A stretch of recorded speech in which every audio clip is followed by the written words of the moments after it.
Hello everyone, welcome back to Equally Yoked Farms. Today we're going to revisit an idea that me and my wife had. We originally did not want to raise meat birds, but some new stuff is coming down through the line now that's kind of making us think twice about that idea. We may possibly end up getting some meat birds because of something that's going on, something that just now got approved, and we're going to talk about that just a little bit later. But first, let's kind of take a look around at our flock just for a minute. And take a notice, we just moved our poultry fence last night, yesterday actually. Normally they would already been all in here, but we still got a few chicks out. We had to leave some out last night because before we got totally set up, we got caught in an electrical storm.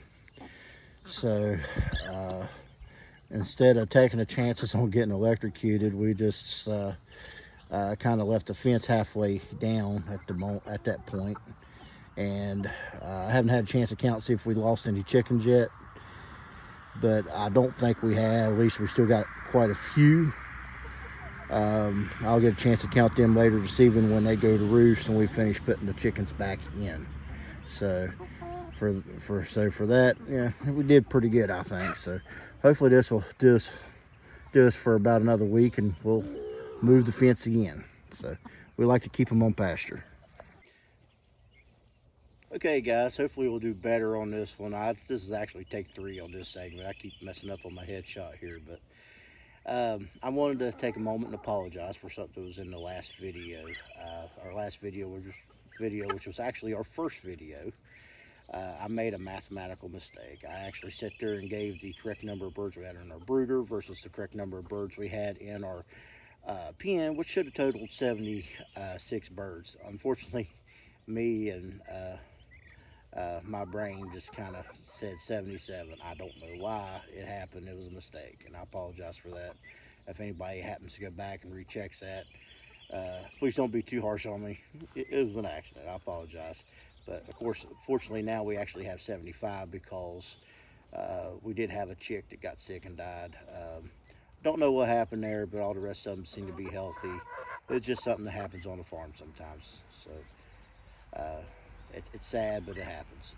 So, but anyway, I was just wanting to apologize for that mistake.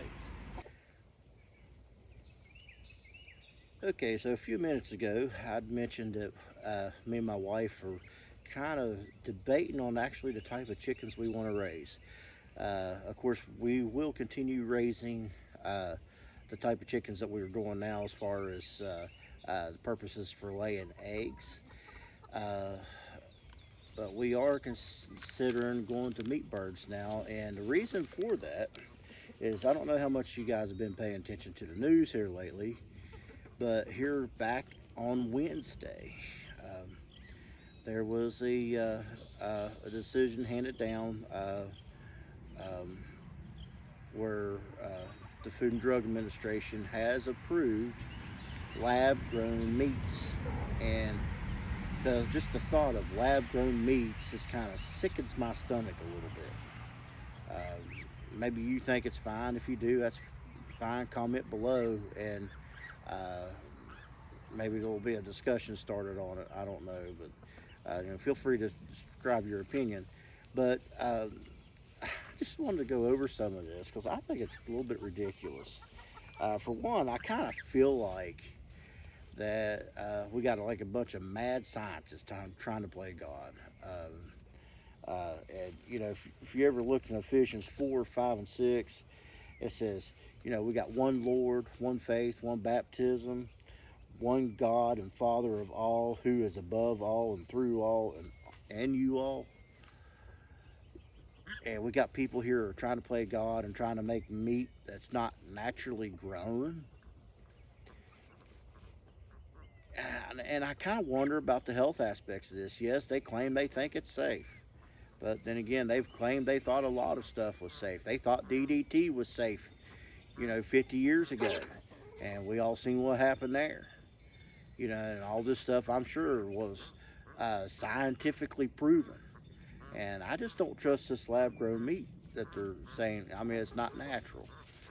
We all know what a hydroponic tomato tastes like. It tastes nasty, and it's pretty much what you're going to be having here. They're taking animal cells and causing it to grow out these uh, pieces of meat. Right now in the U.S., it's only legal to grow chicken, and so far, I guess from what I understand, it's just going to be done in restaurants at first. But how long till it hits the store? And then when it hits the store, how are we going to be protected? Are they going to be um, making the store put signs on what meats for lab grown versus what meats for farm grown? I don't want to eat these lab grown meats. Uh, One, just the thought of it just disgusts me. Uh, so, and I think that rooster agrees with me. But but here's what do we know? Okay, here's some things. What do we know? I can jot a few things down. So far, just the chicken that's been approved in the U.S. I already mentioned that. All right, and right now the companies that are doing it's two companies that are approved to do this. Uh, Good Meat and Upside Foods. They're the only companies allowed to do this right now in the U.S. Of course, they're already doing this in Europe and certain countries of Europe. Um, uh, One of the CNN reports that I saw, somebody from CNN got a chance to try a homegrown meatball, and they said it tasted dense, which you got to consider something grown in the lab. It is not going to be the same as something grown like what we got here that's on pasture. These birds here, you could tell they get good treatment. They're allowed to come out here and do what they do naturally, eat bugs. Our geese are over here eating grass. Uh, are doing what they're supposed to be doing. They're scratching around, and yes, we give them some feed here and there, but it's to more or less to pretty much keep them tame. They eat pretty much what they eat out here, and we give them about a gallon of feed a day, just to kind of help them out, keep them tame, and keep them from scratching us up. But they do to get that. But what we feed them, it's pretty much natural stuff. It's grains, it's corn. They got some molasses and stuff mixed up in with the feed that we give them. It's got certain stuff that they need, like calcium and other things that they need to make eggs. Uh, and it's all natural stuff. Um, and so far, it's just the restaurants are going to be doing this. From what I understand, the first restaurants is going to be a restaurant in Washington, D.C. So I guess all of our politicians up there get the first chance of seeing what nasty stuff this is going to be. And something else I looked up, it's going to be an awfully costly meat. Uh, it was like I said, well, of course in the U.S. we're only allowed to do chicken. We're only allowed to do chicken right now. But the hamburger patty that they've shown, uh, I forget what the first one they did cost, but they said that they could do one now is going to cost about $50. We're talking about a hamburger patty. We ain't talking about a case of meat. We're talking about a hamburger patty. So this stuff is obviously expensive, and I don't know what the cost is going to be on this chicken that's approved in the U.S. But I can guarantee it's not going to be cheap, and it's going to be nasty. Um, well, I feel like it's going to be nasty. I can't say it's going to be nasty because I ain't tried it, and honestly, I have no intentions of trying it. All right, now, what do we want to know about it? Here's what I want to know about it. First off, has there been enough research for the product to be safely on the market? Again, we all know what's happened in the past with stuff like DDT and stuff, and turn around, it's kind of bit us in the butt later because we thought it was safe and turned out it wasn't. And that's not the only things. That's just what pops in my mind right now. There's been a lot of other stuff that people thought was safe that turned out it wasn't. Um, yeah, and what does it taste like? Yeah, and I gave the example of the hydroponic tomatoes earlier. Yeah, which some of you may disagree with me. Some of you may like it. Rooster aggravating a hen. But some of you may like the hydroponic tomatoes. I don't. I think they're nasty. It tastes like mush. I got a feeling that the lab-grown meats are going to be kind of similar to that. And will it have the same health benefits as regular meat? You know, will they have the bacteria that's good for your gut health and that's in the regular meat, and the all the vitamins and stuff that will have all the protein that we need to survive. You know, one of the reasons we eat meat is for the protein. It's the protein that helps fill you up. You know, if you didn't have protein, you wouldn't feel full after eating.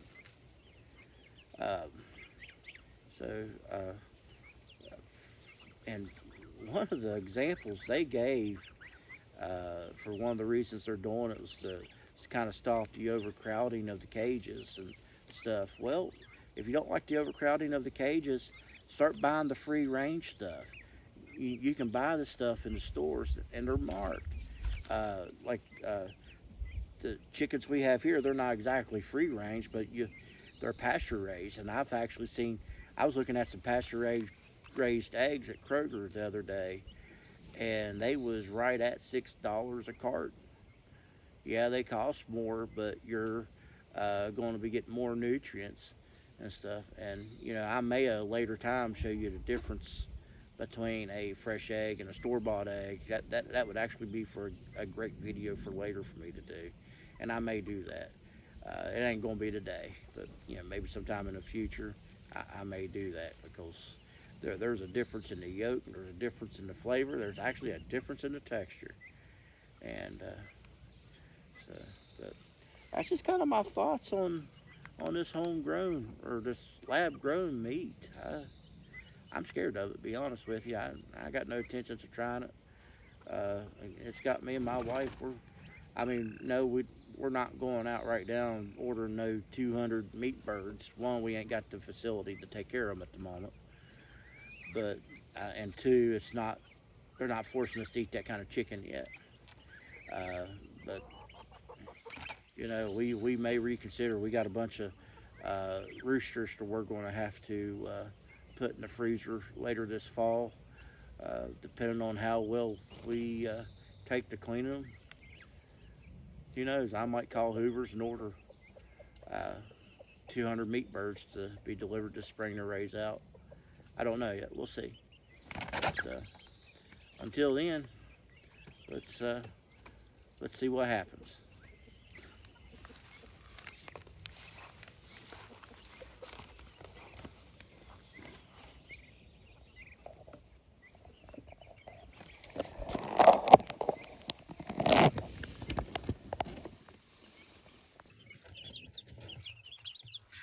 And it wouldn't be fair unless we did a video shot of the brooder cage.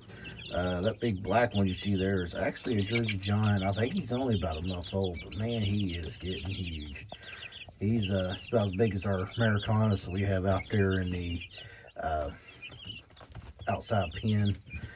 Some of these will, and then I think probably about a week from now, I'm going to take a handful of these out of here. I'm not sure exactly which ones. It'll be the ones with the most feathers. And I'll be putting them in our juvenile stall we have here in the barn. They'll still have a heat lamp there for when they need it, but this time of year they won't really need it as much. Like I said, I'm only going to be using the ones that still got a lot of down in them will stay in here. But we got to get them ready, and won't be too much longer right here. Come August, we got 50 birds coming that I ordered from one of our local feed stores. We're going to be needing this cage.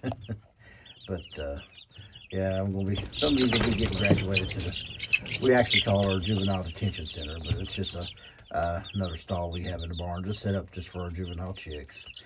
And it will only be the ones with the feathers that will go in there. But anyway, they're doing good, they're healthy. I got some dried up mealworms and crickets in here for them to snack on. It's my way of trying to get them tamed down just a little bit. They hurt a little bit on the wild side. Just started feeding these out this morning, try to get them out of my hand. They wouldn't quite take them out of my hand just yet, so we'll be working with these probably this next week. We'll probably have them eating out of my hand before I move. Thank you guys for watching our video for today. I hope you guys enjoyed it. For those of you who've discovered us by ways of YouTube and you don't want to miss anything going on with the farm, just go ahead and find us on Facebook at Equally Yoked Farm. Also, for those of you on our Facebook page, if you're afraid of missing any of these videos, just go ahead and go over to YouTube and hit like and subscribe. And if you really like the videos, just go ahead and share them so everybody else can find them too. Thank you guys. Y'all have a nice day.